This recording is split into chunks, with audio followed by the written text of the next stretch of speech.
hi. I don't have any presentation, so I hope you can hear me fine.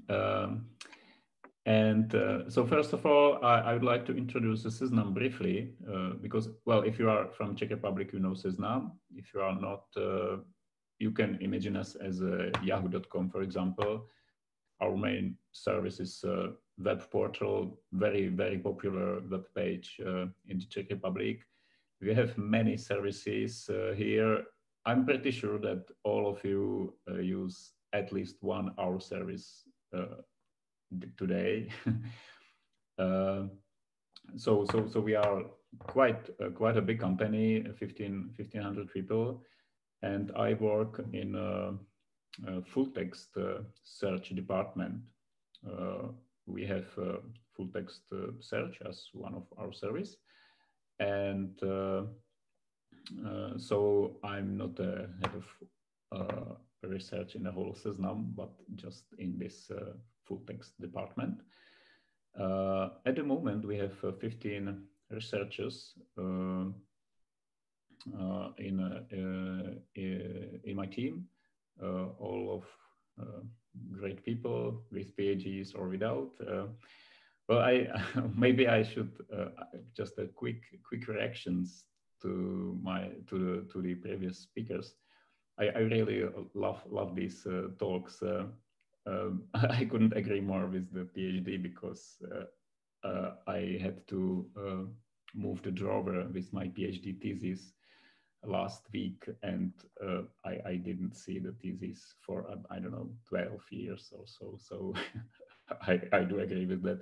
I just move it to the drawer, and I've never seen it again. On the other hand, during my PhD studies, I have learned a lot in terms of cooperation and stuff like that. So I wouldn't say it's useless or waste of time, but it has to make the fun for you. So, and for Peter and Thomas' presentations, just a remark of quality of code. And well, I agree that in industry, the quality of code is important because of all of the aspects you mentioned. On the other hand,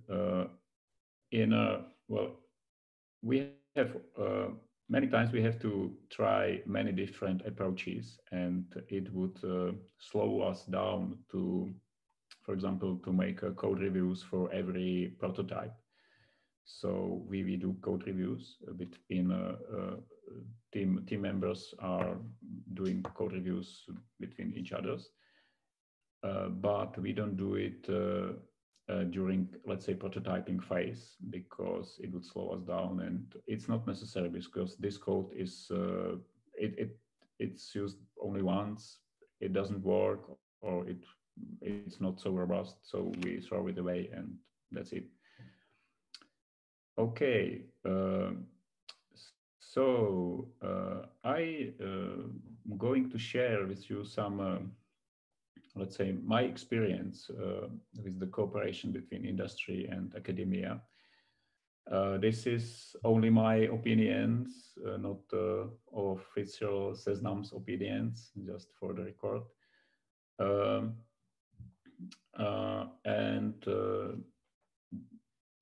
These are, I'm here at Seznam for almost 10 years, so we did quite a lot of cooperation between industry and academia.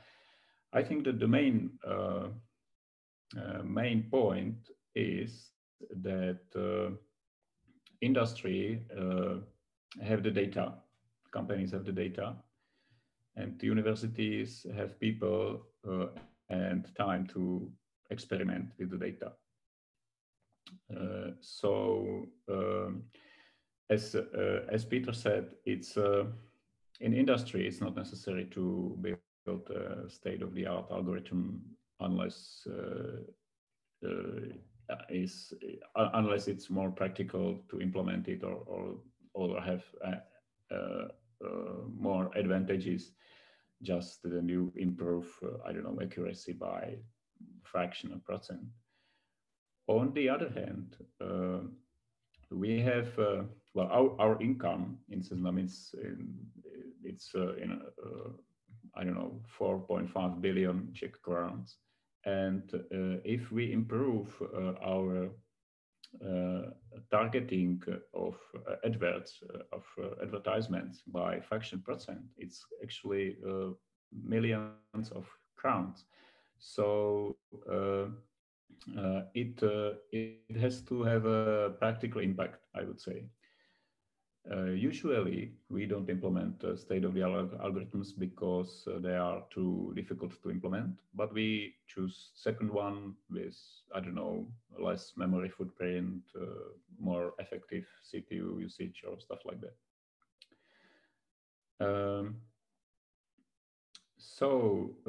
As I said, especially in my experience is that we have a lot of data, but we don't have time to do much experiments with that. So we try to provide this data to universities. We try to share it where is possible. But sometimes it's difficult because, for example, we have data from web search, we have user queries, we have clicks to web pages, and sometimes there are queries you don't want to share with someone else, like adult entertainment queries or something similar.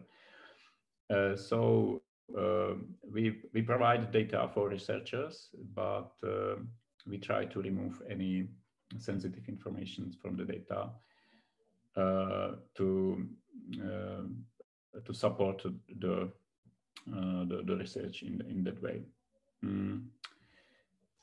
During my career in Seznam, we tried to coordinate with universities or cooperate in several grant projects or even EU funded projects. But for us, it's difficult because it's a lot of paperwork, and usually we don't want any money as a company. It's just we act as a so-called business partner or application garant in these projects. But it's still a lot of paperwork in our side because our lawyers have to read all the contracts, and it's usually these contracts are usually pretty long and difficult. So I think we have now just one running cooperation on a Czech grammar corrector, and it was tens of hours of our lawyers to proceed this, and I had to present it to our top management why we do that, because we don't make any profit of it. But fortunately we do that, and I'm happy that we do that. So we try to support the research in that way. On the other hand, we last, I don't know, 5 years, we try to support the research group also directly with some, let's say, direct money. But it's difficult because you have some research group at the university. So the research group is at some faculty, and faculty is university. So university wants some percent from this amount of money. Faculty wants some amount from some percent of this. So my experience is that the research group receives only less than half, less than 50%, and this was, for me, this was unacceptable. So we tried to find a different way, but it's not that easy. So at this moment, as far as I know, we support only eClub to the Czech Technical University, which which previous speakers know this institution very well. Also, our host knows it. So so we support eClub, and that's great because I see the results these guys have, and so I support that, and I'm able to present it to our management that it makes sense to support eClub. On the other hand, the other EU projects or grants are, as I said, for us it makes not so much sense. We also participated with a university in Ireland, in Cork. It was nice because they did most of the hard paperwork for us, but unfortunately we were not successful. But it was not very nice cooperation. We were part of some bigger consortium with Fujitsu, and so when the university do the hard work for us, then it's good. But at the moment, we usually don't do that much in these projects. For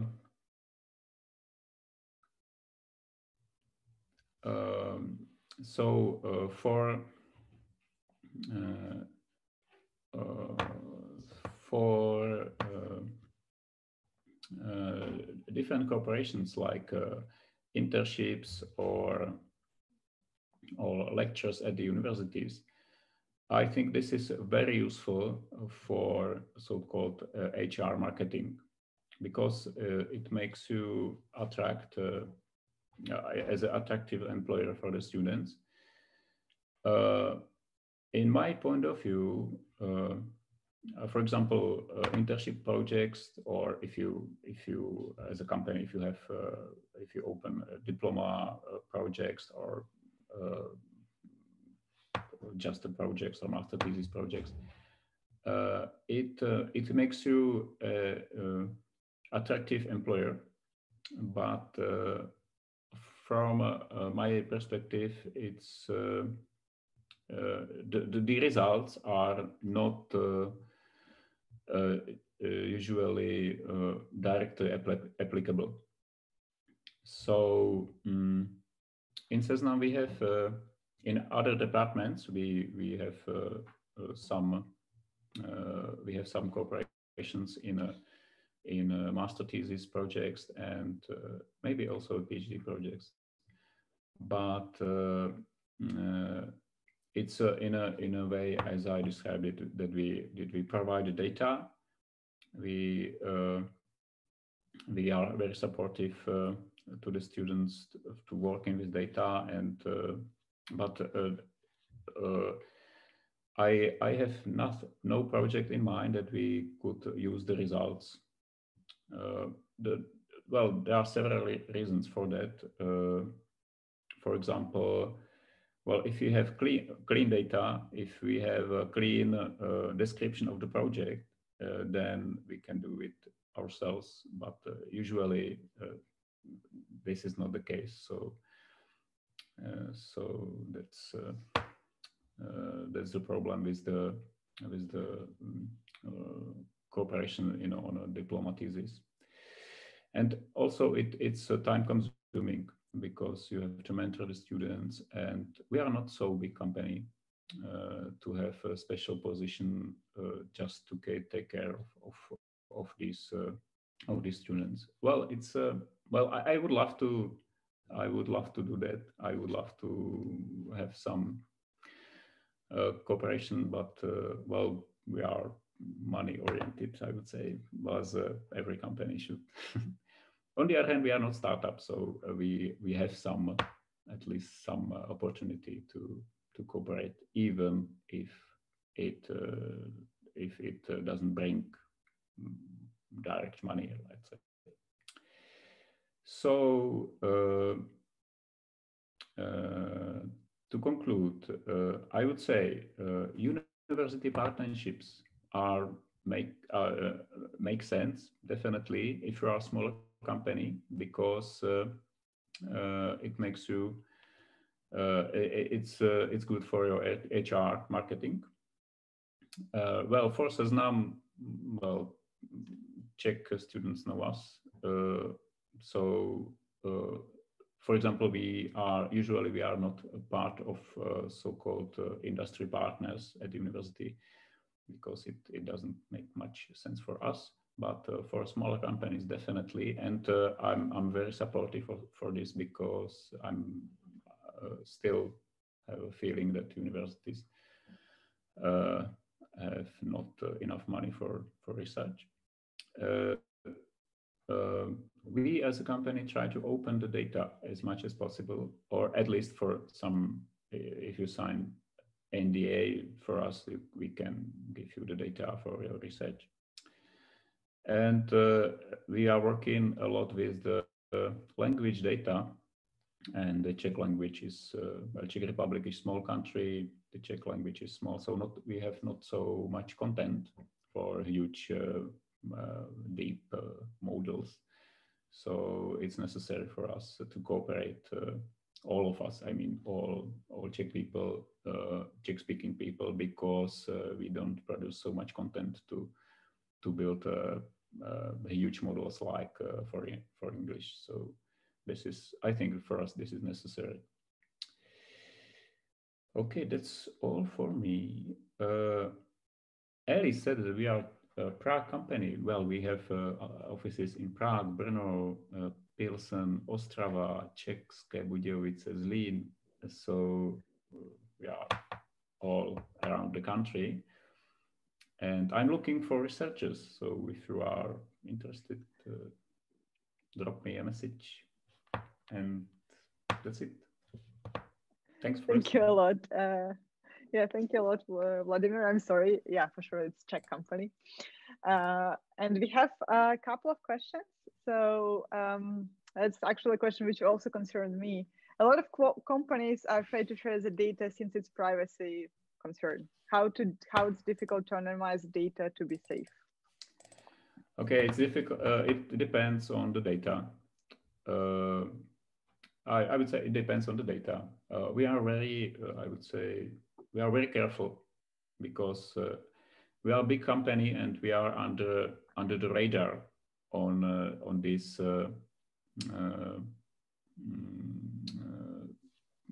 state institutions. So we are very careful with that. I think that for most of the problems, it's not that hard to anonymize the data. The problem is when you then the interpretations of the results.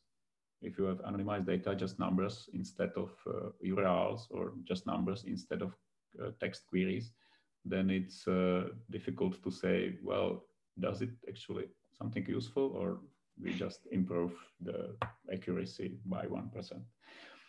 So it depends. But we can do it. It's not that difficult, I would say. Okay. So the next question is, if the new Seznam via Google lawsuit is successful, will more money be spent on research? Well, I have no comment on that, because, well, I think there are other motivations than money in the last lawsuit. It's not a lawsuit yet, actually. So we will see. We will see how it goes. Also, this question was partially answered, but that Seznam was selected as a top Czech employee for student for the past couple of years. Do you have a lot of students in internship or doing PhD? Well, as I said, we don't have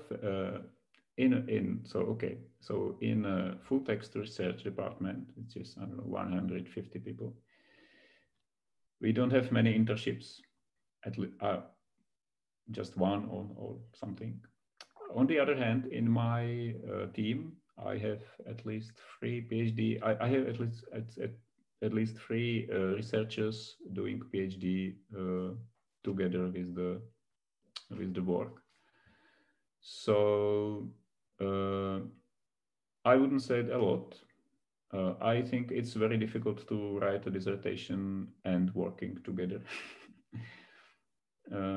So, but it's possible. It's possible. Well, okay, that's it. No. Okay. And the last question is, except the data, do you share some challenging problems that would be interested in practice? Challenging in practice, challenging problems that would be of interest.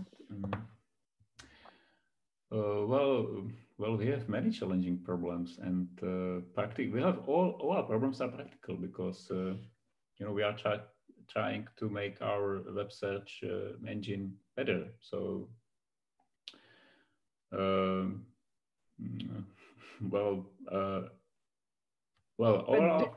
okay. Do you share it with public? I mean, maybe some hackathons, Kaggle competitions, or something like that. Yeah, okay. Yeah. I think well, not this year, but last year we had at least 2 hackathons with our data. I have once a year I have some presentation about the problems we have and what we do. So it's I'm just try to. Well, it's hard for me to try to pick just one because at the moment we are working on 5 different. I have 5 different teams working on 5 different problems, and so everything you can imagine with related to web search we do. Okay, so for example, query corrections when you have a typo in a query. And then we have to correct it. And so that's a very well-known problem and a very practical problem. And it's still, we are able to solve it on some level, but there's some space to improve it. There is always space to improve. Yeah. Okay. Okay, thank you, Vladimir, for your talk.